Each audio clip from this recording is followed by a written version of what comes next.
It's time for Swinging Blindly, the show where PJ and Blaise make their bold baseball predictions. Once in a while, they'll hit a home run. Sometimes they'll hit a grounder or fly ball somewhere, but most of the time, they're gonna swing and miss. Strike three, you're out. Here he is, stepping into the batter's box, the man with the plan, who roots for a team with a late legend named Stan. It's not unusual for him to lead off, PJ Geary.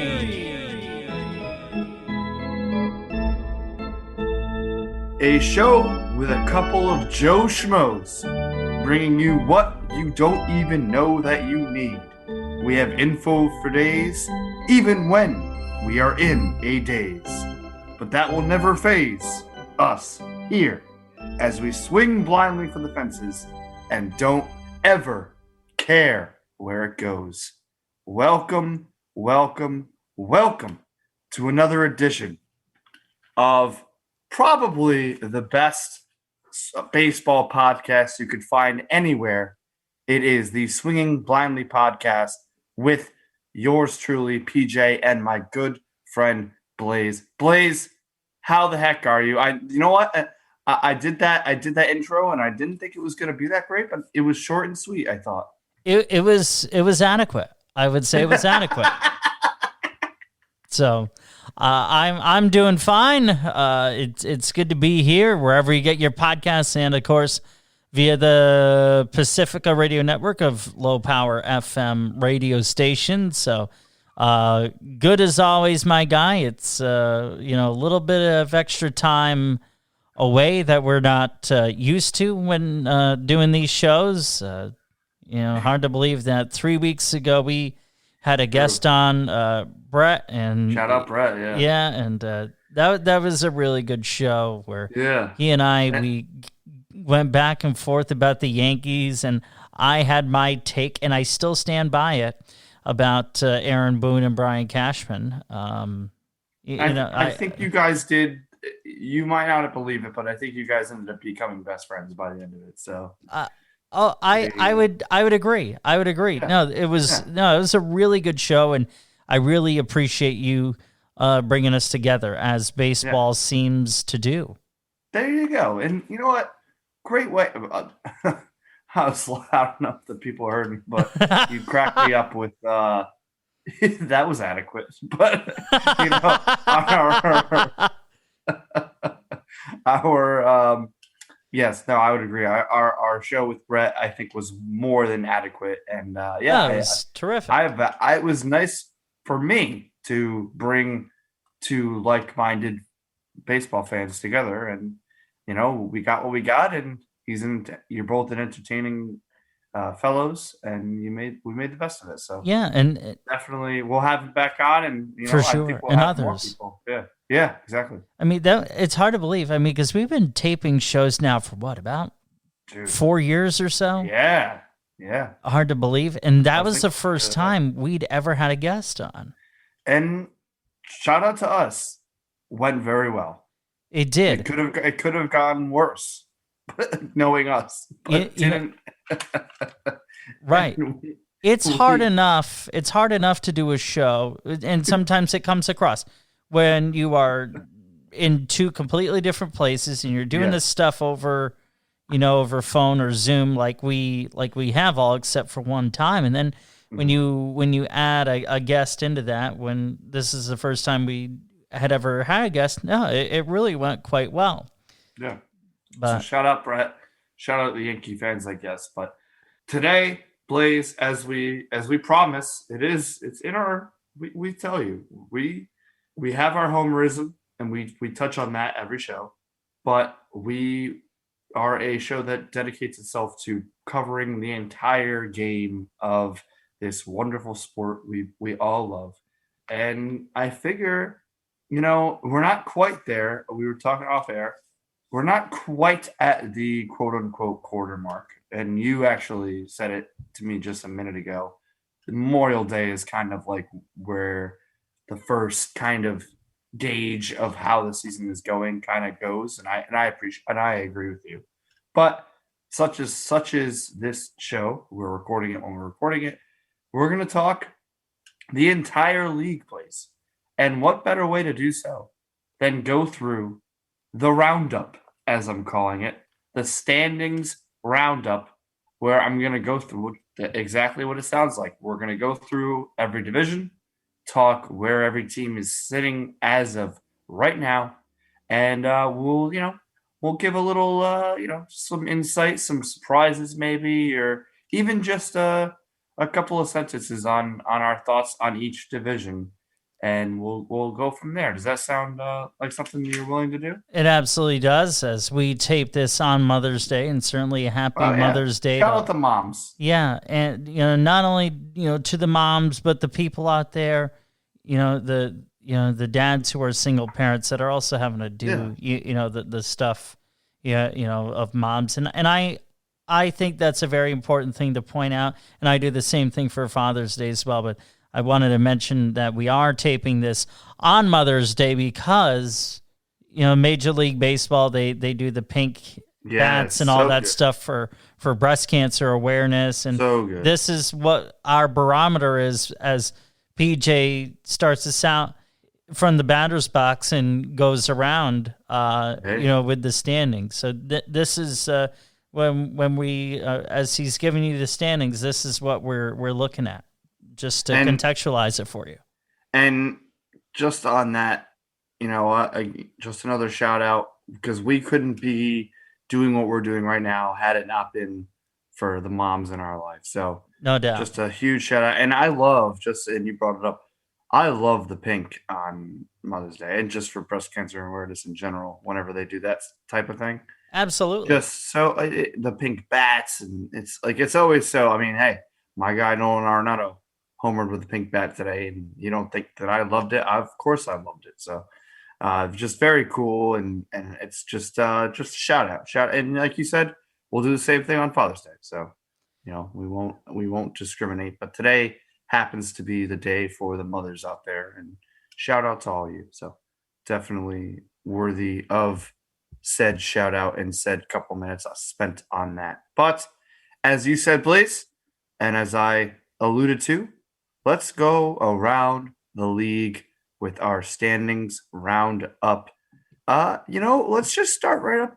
Why don't we just get it out of the way here with we could even include your homer minute in this. We'll start right at the AL East. I'll go bottom up.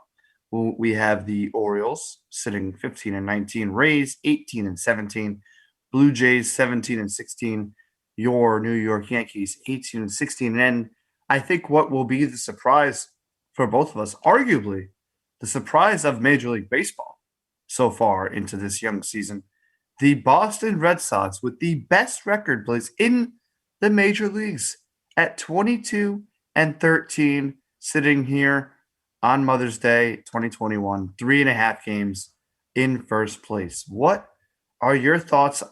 How about we do this? Give me your thoughts on the AL East as a whole, and then why don't you just hop right into your thoughts on the Yankees so far? Well, I look at this division as a whole. Obviously, Orioles 15-19. They're better than what I thought they would be. Oh, yeah. Toronto and Tampa Bay, they are around where I thought they would be. The Yankees certainly are not where I thought they would be. This is a team that once the bats start clicking, and if the pitching keeps it up, look out. Mm-hmm. And I think you're starting to see that arrow point up. But the Red Sox unquestionably are the surprise of the American League. Would I call them the surprise of Major League Baseball? Probably not. There's a team in the NL West that I think is a surprise, and the absolute other. Well, actually, I could make a case that there are two teams in the NL West that are equally surprising, with one arrow pointing up as I point toward the camera, and one arrow pointing down as I point back toward me. Just to kind of describe for radio the hand gestures that I was doing. Yeah, thank you. Yeah, because that's just what blind people do. We point and describe. But so it's really interesting to see, where this division is. Do I think the Red Sox are going to keep it up? No, I don't. I think as time goes along, because it is such a long season, that pitching is in due time going to get exposed and the bottom is going to fall out. But we'll see what happens with Tampa Bay. They've clearly taken a step back. Although as the Yankees, we play Tampa Bay Tuesday, Wednesday, Thursday this week. So Tampa's probably going to get healthy if the script keeps continuing the way it has, which obviously doesn't make me happy, but we'll just have to wait and see with it all. Yeah. No, I echo the same sentiment with the Red Sox, but at the same time, I do want to shout out Bethel, Connecticut native, the Red Sox closer, who actually was named AL Reliever of the Month, Matt Barnes. Shout out Matt Barnes. Went to high school with him, as I believe I've mentioned. You have, yeah, before, and but just overall pitching very well, and that's kind of been the reason why they're there, why they are where they are right now is in large part thanks to the pitching. Yeah. And I do I'm in the same boat. I do believe over a full season that it kind of water reaches this level type deal. But hey, this is and I said it, and I think you're not wrong. I mean, I'm with you on the NOS teams that I believe you're speaking of. But very, very, I mean, this is not at all where we thought the Red Sox would be 35 games into the season. No question about it. And, you're talking about high school stuff. Yeah. Mike Brousseau of the Tampa Bay Rays ended Sean Manaea's bid with the Oakland A's. He ended his no-hit bid. They were high school teammates. Oh, wow. Isn't that... How funny is that? Well, they were in high school because it's very, Jack Flaherty, this is a quick little tangent. It's very well documented. Jack Flaherty, Lucas Giolito, and Max Fried of the Braves all went to the same high school. It's like, first of all, how did that high school team ever lose a game with those three guys? But that's a good question. Yeah, but Flaherty actually hit his first career home run the other day off of former teammate Austin Gomber, who the Cardinals traded to the Rockies in the steal of the century Arenado trade, which we'll get to. And you're not being hyperbole or dramatic when you say steal of the century. You're not. Thank you. I appreciate you saying that. So we'll get there. We'll get there. Yeah, I'm not going to jump the gun. We have other divisions to talk about, Blaise. So that was the AL East. Why don't you know what? Well, what I want to do is we'll just hop right to the NL counterpart. We'll go right to the very confusing NL East. So us included, calling it one of the better divisions in baseball. And if you look at it the way it currently sits, it's quite an interesting little conglomerate of a division. Dare I say it's right now the worst in baseball. Exactly. Thank you. We have the Washington Nationals, who were just they had the Yankees again today. Yeah, we took 2 out of 3 back-to-back walk-offs.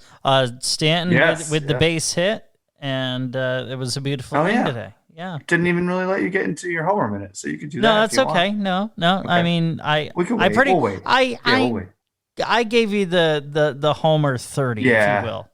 So yeah, it was like the Cliff Notes of the homer minute. I give you the homer 30, and that's fine. That's fair. They have the Washington Nationals 13-17, the Miami Marlins 15-18, the Braves of Atlanta 16-17 and third, the Phillies 18-16, and the Mets. And for those wondering why this is the way it is, as if you remember, the Mets had their opening weekend postponed, so they sit in first at 16-13. Man, Blaise, what do you make of this NL East? I mean, you kind of touched on it. It's the record-wise the worst division in baseball, and just very strange. Well, you have to remember too that opening weekend it was the Mets and the Nationals. And the And Nationals, there was yes, the thank you. the Yep. COVID stuff with Washington, and that's what this division has proven to us. Not that we didn't need the proof necessarily. True. Was that health is key, depth is key, and this division has had neither. Very, very strong point, Blaise. And I don't like to always agree with you. And so far I have that is, I think that's a word that doesn't get, I don't think it gets tossed around enough, especially in the opening goings of the season, is depth. Yeah. And I really couldn't have put it in a more succinct way than what I just did. I mean, look at how badly beaten up the Braves are. The Nationals, I know that this team is going to come around. I saw signs of that over the weekend against the Yankees. It's and even in the losses, I saw signs of improvement. I mean, man, Juan Soto is just one of the most dynamic players we probably will ever see. Yeah. He's so exciting to watch. I mean, look at Scherzer. I mean, 35, 30s, however the heck old he is. And he's, dude, he's still dealing 11 strikeouts to the Yankees. It's gonna start coming up. I mean, we're not quite there until the rumor mill necessarily, but I've been following it as considering he is a St. Louis native. So, but the Scherzer train, the Yankees and the Cardinals, man. It's gonna be tossed around. Could potentially see him pitching for one of our teams. I hope he goes to the Cardinals, and I'll tell you why. Because I think that someone of his caliber ended at home. You know, he's earned that right. Yeah. And I'm sorry, the Yankees rotation has had enough question marks. I don't want someone in their mid to late 30s. I don't want to sign someone who's in their mid to late 30s to a contract.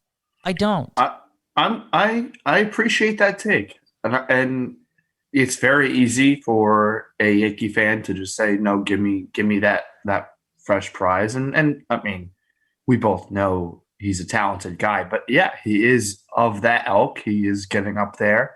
It would be tough to justify in certain situations, but I mean, it's going to be something we look at. It's going to be something we're going to be covering for sure here on the Swinging Volley podcast. Yeah, so. I mean, maybe if the Kluber experiment pays off. Yeah. Which the arrow's pointing up on that. Maybe I'd be a little bit more open to that. Kluber. Maybe I'd be a little bit more open to that. Yeah, he is a bit robotic. I didn't realize that. But I don't need him to have personality. I need him to go out there and pitch his butt off every 5 days. Exactly. We're not here. You're not here to make me laugh. You're here to pitch.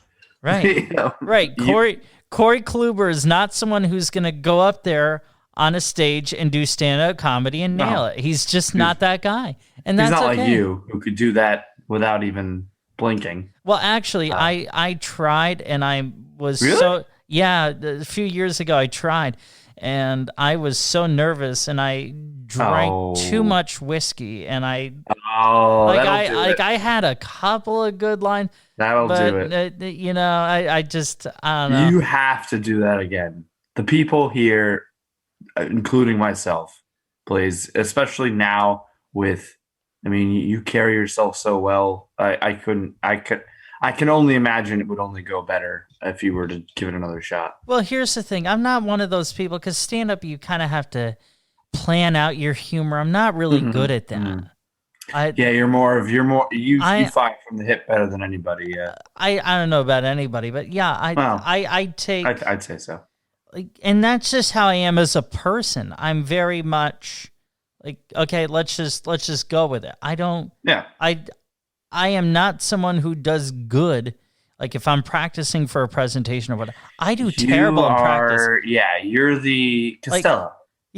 I need that pressure in my face. You need my Abbott. I'll be the Abbott. You'll be the okay. Costello. All right. Sounds good. So We'll work on it. But anyway, we'll get to the AL Central. So to the AL Central, who's in first? Oh, you dog! You did that on purpose. That was, oh man, these people don't even realize the comedic genius that they're listening to. We have the. Well, they're here to listen to a baseball podcast, not for you to boost my ego. That's fair. We'll go on tour later. All right, sounds good. We have the worst team record-wise in the major leagues in the AL Central Blaise, the Detroit Tigers, 10-24. And boy, did they look it. Yeah, yikes. The Twins, who a surprise for both of us, I believe, 12-20. The Royals, which another surprise, they were off to a hotter start and now have kind of fizzled off a little bit, especially after these last 1-9 in the last 10. I'll do it to you. Yeah. The Royals 16-17, and then the top.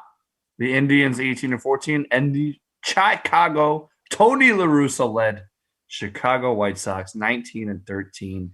I don't know. I'll just give my thoughts really quickly. First of all, I kind of said it. Twins, definitely a surprise seeing them where they're at. Royals, who, if we had done this a week ago, probably would have gotten more of a surprise because they were hot as all hell with Mr. Matheny. Behind a couple of NL Central figureheads there in the AL Central, as we discussed. But, not really much of a surprise at the top. I think we kind of both thought the White Sox would be sniffing around there. And Indians, man, they've been sneaky good. And not even sneaky. They're sitting there in second at 18-14. But I think that they have staying power. So, interesting division, to say the least. I think it's right up power. Front of the middle. Yeah. Yep. They have staying power if their pitching can keep it up. Their offense is not good. They're not good at all. No. Just Ramirez. That's basically it. Yeah, and how about this as a storyline? And we didn't talk about it early on, but you have Matheny managing against his old manager and La Russa. That's cool. That's cool. It is cool. Yeah. I'm here for it, man. Yeah. And dude, this Detroit Tigers team might be the worst freaking team I've ever seen in my entire life. I saw them last week. I'm not being mean. I'm not being mean. But I saw this team against the Yankees, and this team looked like they were. The Yankees got the sweep there, right? Oh yeah, it wasn't. Like, it wasn't just a sweep. Like we took the broom, we took the Swiffer, with the dustpan, the vacuum, the whole thing, man. You whacked him across the head. This Tigers team is they're atrocious. Bad. It's bad. They are god awful. I thought the 2003 Tigers were bad. This team might be worse. They very well might be worse, and I'm not exaggerating. It's them and I think. Oh no! We had said the Orioles, so who are performing way better than the Orioles. Look like they're major leagues compared to these guys, bro. Shout out Tigers! Hey, this is what you get. We promised you we would talk about every team. So we keep it real, right? We'll keep it real. I'm sorry that Detroit, because I walked around in Detroit about 10, 11 years ago. I was out that area for nice. I'm trying to remember exactly what it was off the top of my head. But dude, it has an area of just like you just walk around it actually has a feeling of depression in the air. At least it did 11 years ago. Like, I'm not trying to hate on Detroit. I'm not. I'm not saying you are, but I love this thing. But this is why you're the best. This is why you're the best in the biz. I feel sorry for their fans. If I were the best in the biz, we'd be paid to do this. We're not. We're on community radio and, trying to get our foothold in the podcasting world. So shout out Pacifica Network. Thank you. Yeah. Like ABBA, take a chance on us, please. So Dancing Queen. Yeah, well, oh no. I think we're both dancing queens. Oh, well. Oh boy. Yeah. Yikes. That one time at blind camp. Oh, Lord. All right. NL Central. NL Central. Oh. Whew. We have, the NL Central, do you say? Yeah. Let's talk about the NL Central. The Pirates, 14-19.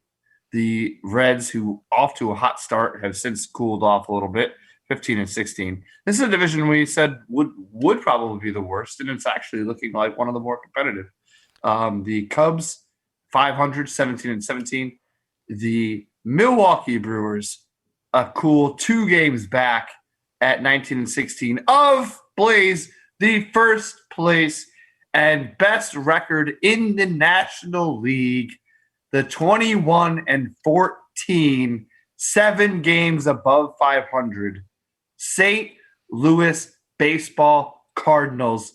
Yes, that is who is in first place. That is who has the best record in the NL here on Mother's Day 2021. Blaise, what else do I have to say other than that? They're in first place. Nolan Arenado hit another home run today. Adam Wainwright, who's like 45 years old, pitched 8 1/3 inning, 3 hit baseballs, 0 runs. What do you want me to say? Like Adam Wainwright is the PB&J of baseball. Like all reliable, man. He's just with Yachty, who's back. Yachty missed some time, and Yachty is back. And Yachty hit 4 home runs in 42 games last year. Okay, I understand your zeal and whatnot, but if I did a homer 30, you got to do a homer 30 also. Dang it. Okay, we'll stop. I love the Cardinals. I love Yachty and Molina, and I love Adam Wainwright. And I love wait. Before I'm done, Nolan Arenado. Blaise, did you know this really quick? Nolan Arenado is, in fact, a St. Louis Cardinal. I did. Okay, I did know that. And look, I mean, great. It's no surprise. I mean, there's such a well-balanced team as we head to the AL West. Thank you. And you could talk about the Cardinals whenever you want. Interrupt me if you feel like it. Well, no, I'm just being fair with the homer stuff. I know. But, I'm excited. Can I be excited? You're certainly allowed to be excited. I felt like I gave you the space to be excited. You did. But and I tried to embellish, but all right. So now hush up and move on. Let's go. Okay. We have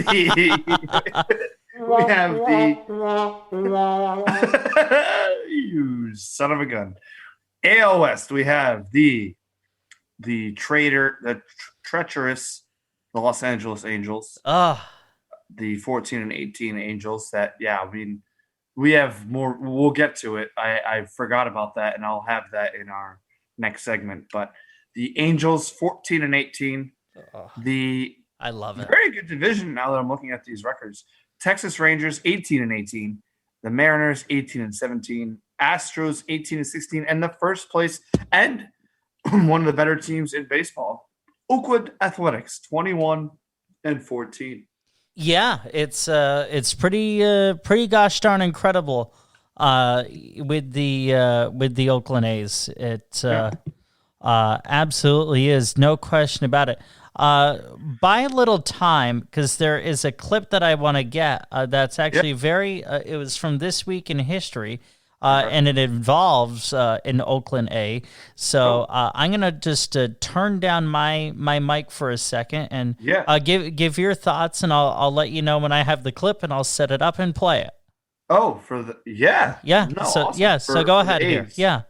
Okay. Yeah. No, I mean, this is a division I think that we're going to have to keep an eye on. Now, as I said, clearly record-wise, the most competitive division in baseball. Those top 3 teams, A's, Astros, and Mariners, are right in the thick of things.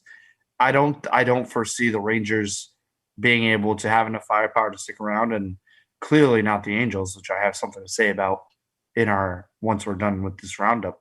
But those A's, man, that's a team.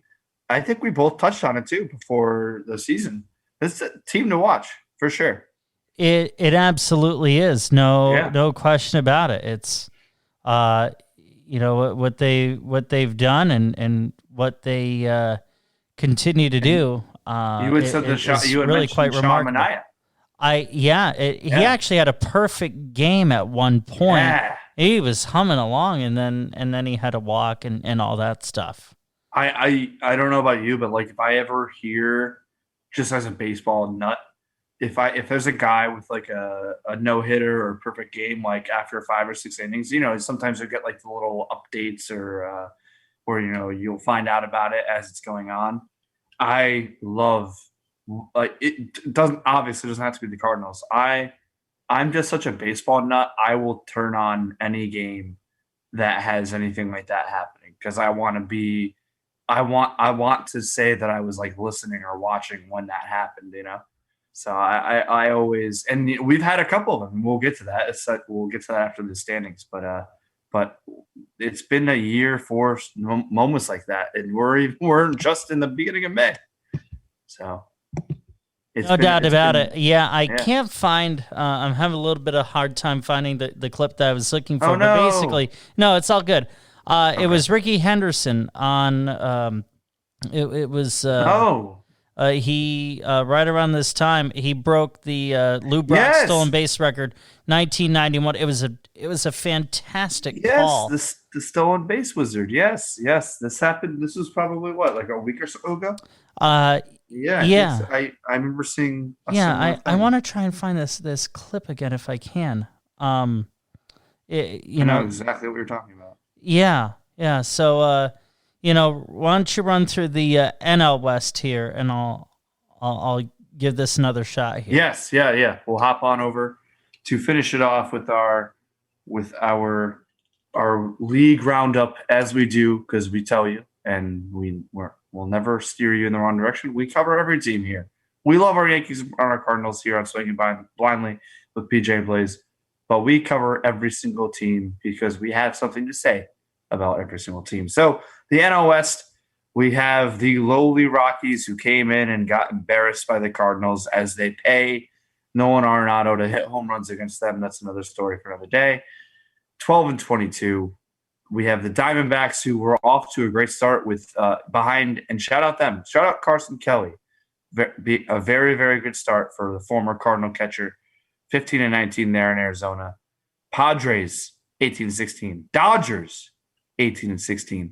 And then one of the other, probably the team you were referring to, one of the bigger surprises, the San Francisco Giants, 20-13. Yeah, who would have thought that? Who would have thunk? Yeah. So I have the clip here.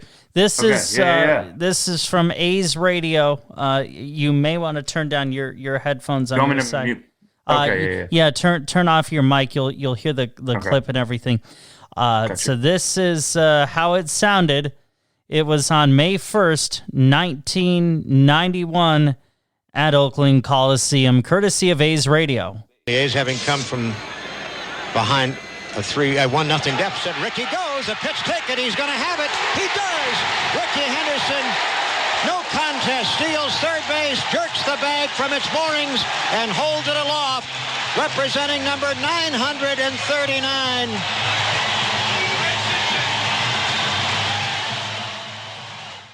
That was the late Bill King on the call, A's Radio, from May 1st of 1991, as Ricky Henderson broke Lou Brock's record. 939 stolen bases. And he wasn't done yet.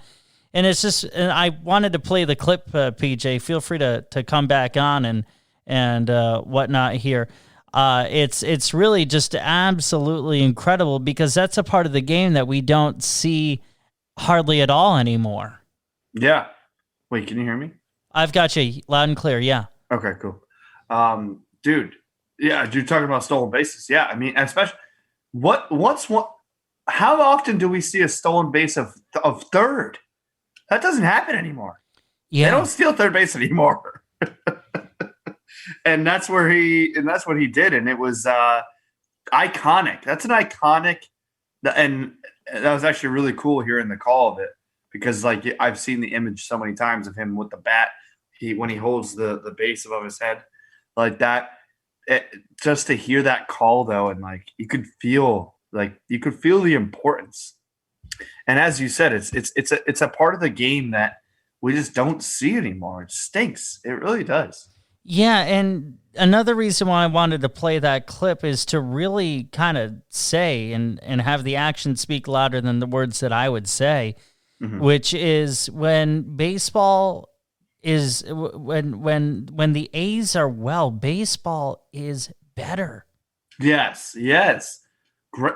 100%, Blaise. Dude, I remember, and I'm sure you do too, because we were the same age and, the same, we're cut from the same cloth, baseball. Yeah, we really are, yeah. The 01, the early 2000s A's. The Hudson, Zito. Mulder, Zito, the big three. Oh, man. And people, they talk about the pitching of that team, but then you had Chavez, you had Hatterberg. You had Jose Guillen. Oh, wow. That's a pull. Yeah. Yeah, I mean, the A's, when they're good, they just always seem to be one of the funner teams to pay attention to. Yeah. Yeah, you had Mark Kotze, you had Mark Ellis. Oh, Kotze, what a pull too. Yeah. Oh, yeah, man. And Moneyball with the Hatterbergs and all that. Hollywood, kind of embellished a little bit, but still, one of my favorite movies is Moneyball. Yeah, and how they had that 20-game win streak in 2001. That's something I said. But okay, or was it 2002? We're done. We're done with the division. So let me throw this to you before we kind of get into a couple of the things. I don't know if we're ever gonna see. I don't think I thought for some reason I think I had a dream that I talked to you about this. So if we didn't, now we're getting to do it. So my dream's coming true. That I don't know if we're ever gonna see an MLB team win 20 games in a row ever again. I really don't think that'll ever happen. It's tough. I agree with you, just because of all the access to information that is out there now that didn't exist, hell, even 10 years ago. Yes. It's just not a thing that I just it's impossible when it happened. I don't know if you remember when the 07 Rockies, they went on their crazy tear. I think they won 20 in 23 days or something like that. Yeah. Something crazy, yeah. Yeah. And they made the World Series. It's Matt Holliday, all them. Yeah. Yeah, they carried it all the way through to the to the postseason, swept all their series, and then got swept by the Red Sox. All that time off. That time off absolutely took them out of their rhythm. They had no shot after the end of game one. They had no shot. I know. Of coming back in that series. It was terrible. I hate the Red Sox. Yeah, they're my second. Me too. Yeah, I know. I mean, they're my least favorite team without a question. I root for Matt Barnes. Sure, rightly so. And just to kind of tie back in the A's into the conversation. Remember, Keith Folk was their closer in 03. Yeah, you're talking about the Red Sox. No, Keith Folk was the closer for the A's in 03. And then after that season, 04, he went to the Red Sox. Yes, thank you. Okay. Oh, wow, he was on the A's. Yeah. Oh, geez. Yeah, because that name was so familiar because he beat my Cardinals, but whatever. Yeah. Thanks for that, please. Whatever. Well, and then that 03 stands out to me so prominently, because I'm sitting there with my grandparents, which both of them have they've since passed, but the R.I.P. Absolutely. And I had the radio on. They had the TV. I'm like, we had this whole thing. Because we enjoyed baseball, and they had this clock radio type thing, and I had that on. They had the TV muted. We're listening to we're watching the Red Sox A's game. We're thinking, all right, because Oakland took the first two games at home. We're thinking, all right, great, because we absolutely despise Boston. My late grandmother, huge Yankee fan like I am. And or I should say, I'm a huge Yankee fan like she was, because she was a Yankee fan long before from her. I. Well, I wouldn't say I got it from her, but she was a Yankee fan first by plenty, and we don't need instant replay for that review. But and just seeing how the Red Sox were just looked absolutely lifeless, and then they went back and they won the 2 games at Fenway, and then Derek Lowe with the bad he had some sort of injury. I'm drawing a complete blank on it. It was it ultimately, Ken Maka decided not to go with a 4-man rotation, and that move, because Oakland ended up losing that Game 5 in Oakland, that ruined his baseball career as a manager. Yeah. He was done. And was that still the Zito, Mulder? That was the big Hudson? 3. Yeah. And that was their. And they had, they also had Rich Harden. Yeah, but Harden wasn't. Dan Herron. Right. Yeah. But those guys, it was just Hudson, Mulder, Zito. Yeah. Ken Maka had so much confidence in those 3 guys alone. If he had gone to 4, you never know. Right. I mean, because both Harden and Herron at that point, both perfectly capable of getting people out. Can I add, I mean, there's a couple of moments in Cardinal history that I think we'll touch on one before we end this episode. But I'm curious because you talked 03. That's Marlins Yankees World Series, whatnot. What was your experience with the Boone home run? Oh, I know where I was. God. Growing up in a Yankee family, I know exactly where I was when Boone hit that walk-off. Can you just speak on that? Like what your experience was? Oh, vividly. Absolutely vividly. Awesome. That's awesome. I want to hear this. So I'm sitting upstairs in my room at my mom's house, and I'm listening to the game and whatnot, and the whole thing back and forth, and I had to be quiet. Like I couldn't wake anyone up. But my sister, similar experiences, right? And my sister, who cared nothing about baseball, could tell how excited and jacked up I was because, of course, this is Game 7 of 03, and it went into extra innings. Yeah. Back when you actually had to earn your runs in extra innings. God, that rule needs to go. Another conversation for another day. Well, no, we just had it, and it's just. And then Aaron Boone hits that home run. Tim Wakefield. Yep, they threw Tim Wakefield in. He throws that juicy knuckleball. Yep. Oh, it was. It was. And that was what a series. Like, people forget how actually epic of a series that was. They forget about it because of the next year, but yes. Well, no, they forget about it because of that one moment. True. But and the next year. Remember the whole thing with Don Zimmer and Pedro throwing Don Zimmer to the ground. Yes. I'll never. 04. I'll obviously never forget. We're tied at the hip with 04. Both of our dreams were shattered. 04 is why we're doing this show right now. Yes, exactly. We wouldn't be able to do. You know how close we were to a Cardinals Yankees World Series in 04?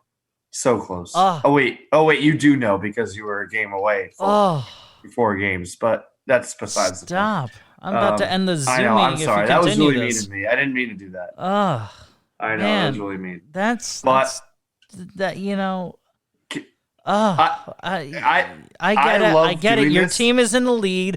Your team has the best record in the National Freaking League. So you have team privilege right now, and you're flaunting it. I understand.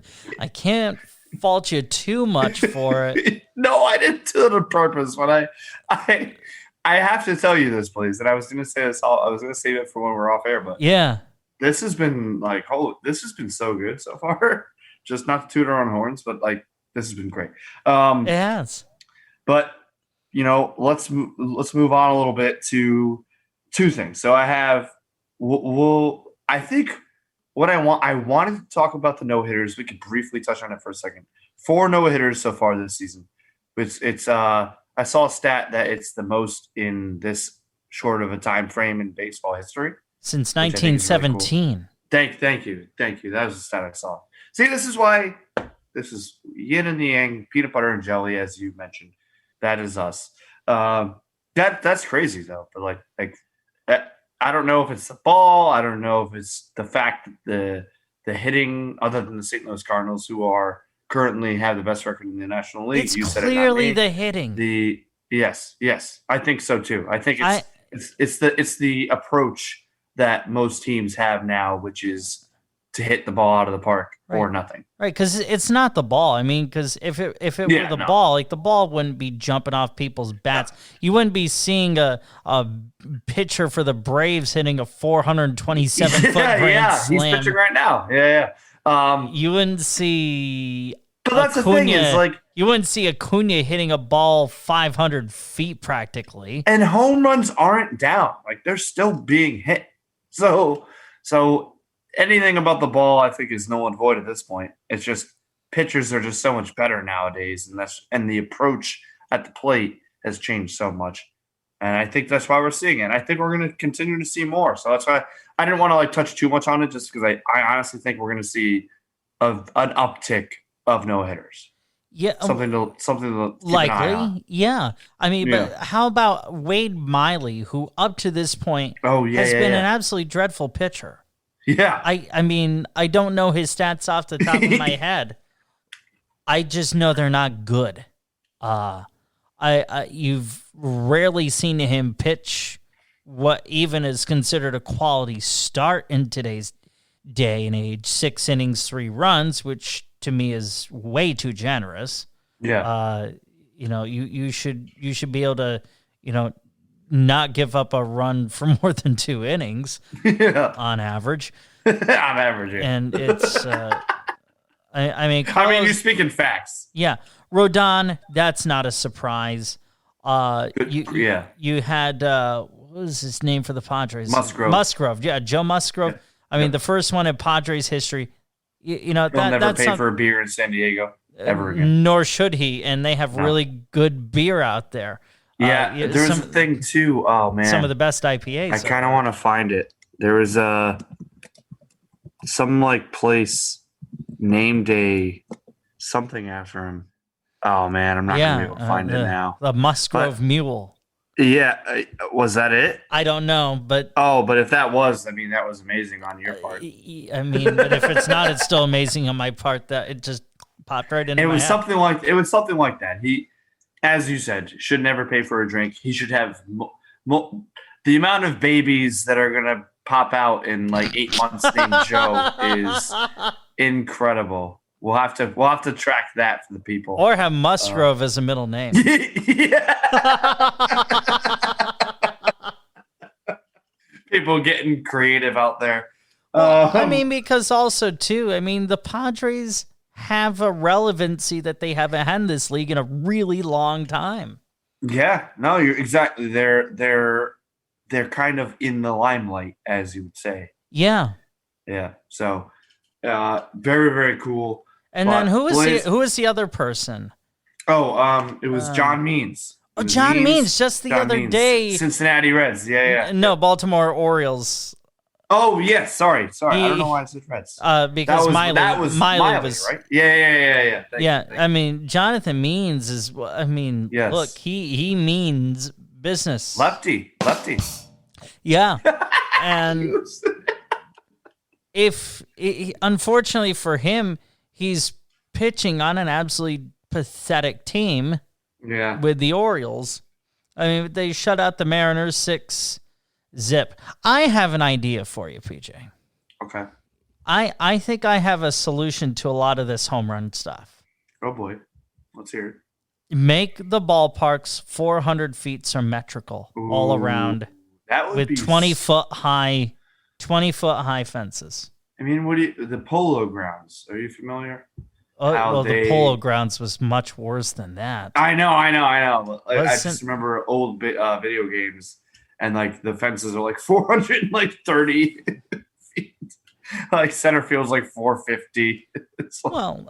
At Fenway, you look at center field. The triangle's 420. Yeah, no, you're not. Most stadiums nowadays, their straight center field is right around 400. Yeah, I mean, it's not a bad idea. I actually we have one thing to get to end the show, but just to speak on this for another minute, that would be an interesting rule because that's what it would have to be if they regulated each stadium to be the same size. I mean, look, I despise that I even felt like I needed to throw that idea out there because I love the different nooks and crannies that that's baseball. That each ballpark that's baseball. has. Yeah. That's baseball. But right. But I think it's an interesting topic to at least discuss because it would solve some problems and it would force players, regardless of where they are, to play in a different way. I mean, but honestly, it might not. Honestly, it might make them want to bulk up and hit the ball farther. Who knows? Yeah, that's true. Or the other thing, like keep the distances the way they are, but raise the fences up. Ooh, I like that one too. In areas where the fence is less than 10 feet high, raise it up 10 feet, and then areas where it's more than 10 feet to 20 feet, raise it 5 feet, and then 20 and above, you just leave it. That is, first of all, I'm going to steer all of my good buddies in the direction of this in every episode we do here on the Swinging Blindly podcast. But that is something I'm going to take tomorrow into work and offer as to my baseball fan coworkers. So shout out to you, Blaise. I like that. I'm here for it. Yeah, I mean, this idea, it popped immediately into my head as we started talking about the home runs and the no-hitters and all that stuff. Yeah, definitely. I mean, we have to just wrap up the show by talking about Albert Pujols, who was released by the Angels. Now, what I heard is that this is something he asked for because his playing time was being decreased significantly. Look, it's the last year of a 10-year deal. I mean, it's hard to believe that he played 10 years for the Cardinals and 10 years for the Angels. And even though he was batting just barely under 200, he had 5 home runs. It wasn't like he was this completely inept player. It's sad that, especially as a Cardinal fan. No doubt. Yeah, I mean, I kind of, this will kind of substitute. We did our Homer 30s, but so this will kind of be an extension of that. Look, Blaise, we talked about 03. I could talk about 05. I could talk about where I was exactly when Pujols hit that home run off of Bradledge in the 05. And what people forget is the Cardinals didn't even make the World Series that year because the Astros beat them in that championship series and then went on to lose to the White Sox in 05. But I remember exactly that was the craze, and it still probably is, other than maybe the 2011 World Series. That home run was one of the craziest things I've ever witnessed as a fan. Those 10 years, dude. I mean, 01 to 2011. So that's what, 9 years old to 9 until about 19. Yeah. Thank you. Yeah. So I mean, I love the man, and because of his departure. My favorite player of all time is Yadier Molina. That's just a fact. No question about it. Close number 2 is Albert Pujols. And I think, and Blaise, I would love to hear your take on this. I mean, I think bar none, the best player we've seen his entire career of. We were a little younger for Griffey in his prime. Yeah. We were a little younger for Bonds, even though we saw a lot of Bonds.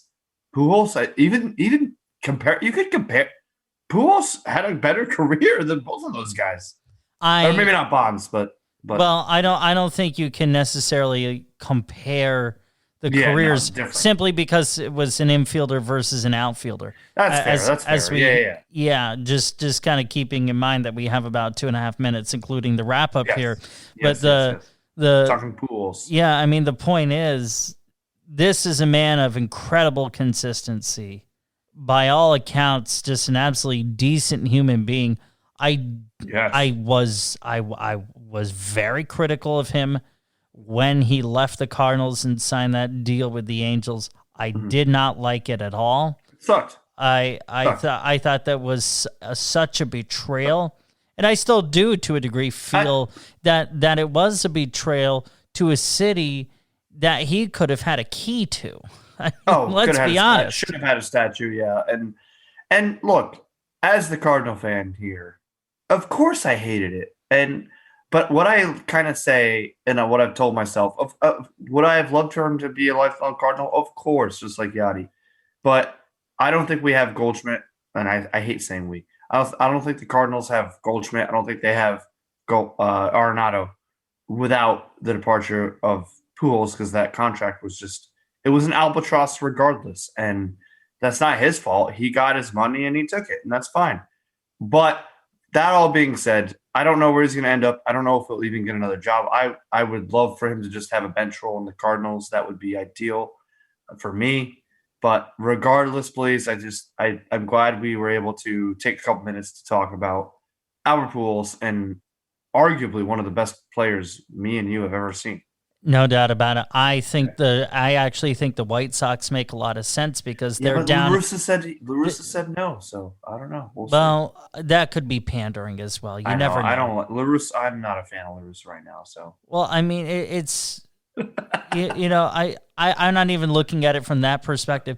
They've got a couple of people that are Robert just got hurt. Yeah, Roberts and some others. Yeah, and I mean that would make sense. But I think what Pujols should do, if I were him in this spot right now, is we have to wrap up how apropos that I'm going to say that he should just sign a one-day contract with the Cardinals, retire as a Cardinals, and call it a career.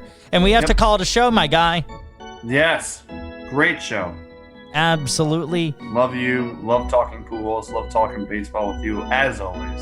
Swinging Blindly Podcast. Yes. Facebook.com/Swinging Blindly Podcast. On Twitter @Swinging Blindly. You can subscribe wherever you get your podcasts as well.